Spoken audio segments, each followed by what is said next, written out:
The Caribbean, a breathtaking paradise of over 700 islands that spread across the crystal clear waters of the Atlantic Ocean and the Caribbean Sea. It's well known for its endless white sandy beaches, spicy jerk chicken, reggae beats, and millions of tourists who somehow always manage to get sunburned on arrival. Maybe they all forget to pack sunscreen, or the Caribbean sun confuses them for Thanksgiving turkey. I don't know. But if you've ever traveled between these islands, you might have asked yourself, why can't I just drive from Jamaica to the Bahamas? Or from Puerto Rico to the Dominican Republic? The dream of a Caribbean road trip, cruising from one sun-kissed island to another, windows down, reggae playing, and the ocean breeze in your hair. Sounds incredible, right? Sadly, the reality is more complicated than that. So let's dive into why your GPS won't be recalculating routes between these islands anytime soon. First, let's address the biggest issue. The islands aren't as close as you think. On a map, the Caribbean looks like a cozy little island cluster, like you could just hop from one to another like stepping stones. In reality, some of these islands are hundreds of miles apart. That's not a quick drive. That's a bring snacks, a playlist, a change of clothes. As you might need to freshen up in the trunk because, hey, spoiler, I don't know where the rest stops would be, and maybe a passport kind of trip. I mean, we've built massive bridges before, but even the most ambitious engineer would look at this and say, yeah, no thanks. Just to mention a few of these distances.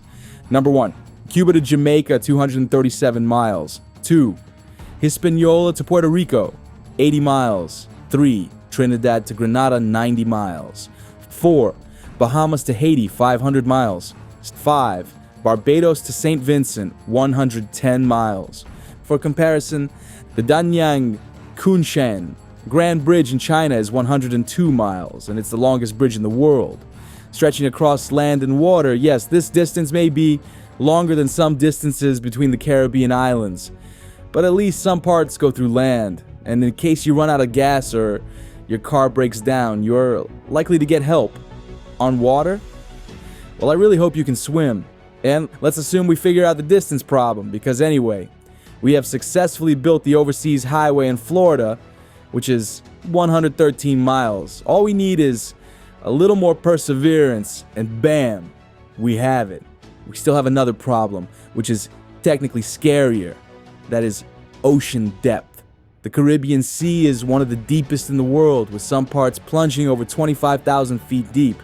That makes it 4 times deeper than the Grand Canyon. 5 miles. Deeper than Mount Everest is tall. And more than 200 times deeper than the deepest bridge foundation ever built. For context, let us look at some examples. The Hangjo Bay Bridge in China, 22 miles, built over shallow coastal waters with an average depth of 50 feet. Compare that to the Puerto Rico Trench, as 27,480 feet deep, aka the Grand Canyon of the Atlantic. Scratch that the Grand Canyon is a puddle compared to this. Number 2, the Hong Kong Juhai Macau Bridge, also in China. 34 miles built over the Pearl River estuary with a seabed depth of 20 to 50 feet.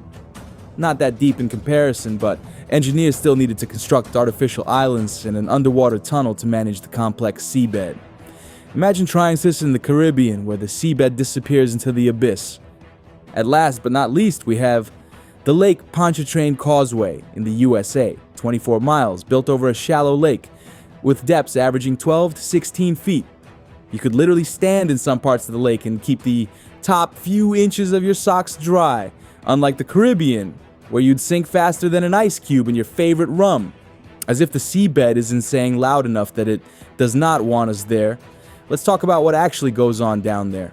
Most bridges, like China's Hangjo Bay Bridge, are built over shallow waters with stable seabeds.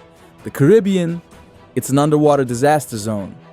Volcanic activity, because nothing says perfect bridge location, like surprise eruptions from the ocean floor, unstable seabeds, constantly shifting.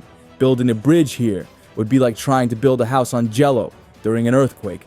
Shipwreck, sunken treasure, and possibly Atlantis, which at this point might be a better exploration than this bridge. Who knows?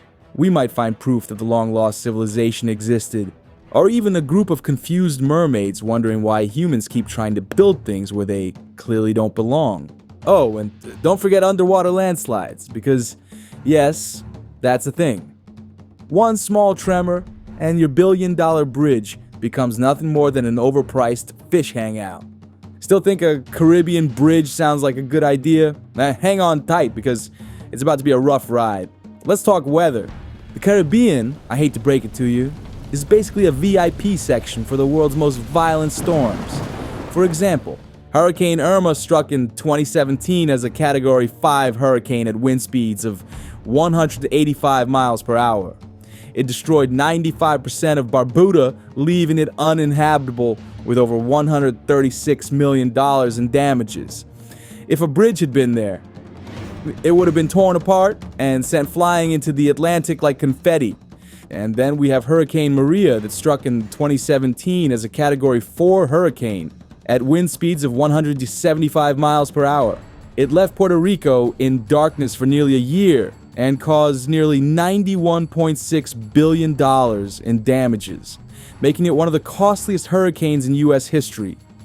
Over 3,000 deaths were linked to the storm due to infrastructure failures, lack of clean water, and delayed medical care. If a bridge had been there, it wouldn't have needed repairs. It would have vanished. Now imagine hundreds of miles of bridges getting slammed by these hurricanes every single year. Best case scenario, constant repairs that bankrupt every country involved. Worst case scenario, the bridge is entirely wiped off the map. And it's not just hurricanes, the Caribbean is also a major earthquake zone. Haiti earthquake, 2010, 7.0 magnitude, over 200,000 people lost their lives, 1.5 million displaced, and forced to live in makeshift camps for years.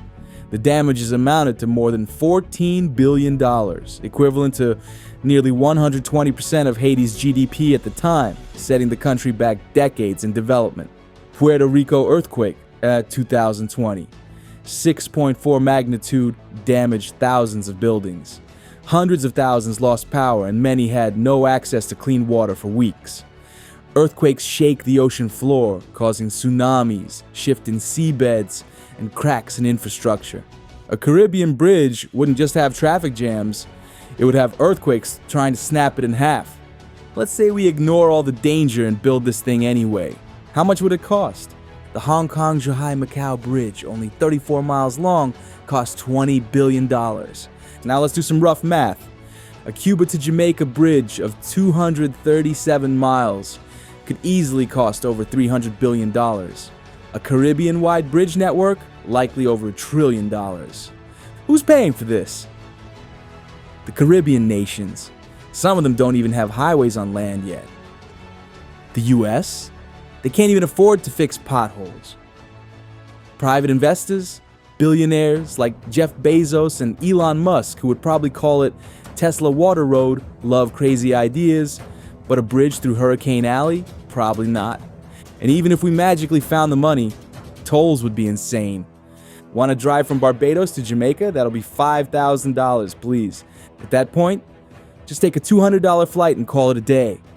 Could a bridge ever connect the Caribbean islands? Technically, maybe. If we invented earthquake-proof, hurricane-proof, deep-sea bridges, and a trillionaire decided to fund it for fun. Or that the ocean floor stopped trying to kill everything we build. Would it be useful? Absolutely, because trade would explode, tourism would skyrocket, and you could road trip across the entire Caribbean. But in reality, the ocean hates it, the weather hates it, the earthquakes hate it, the governments can't afford it, and your wallet would definitely hate it. So while it's fun to dream about a future where you can drive from the Bahamas to Trinidad, the truth is, this bridge, not happening. Not today, not tomorrow, probably not ever.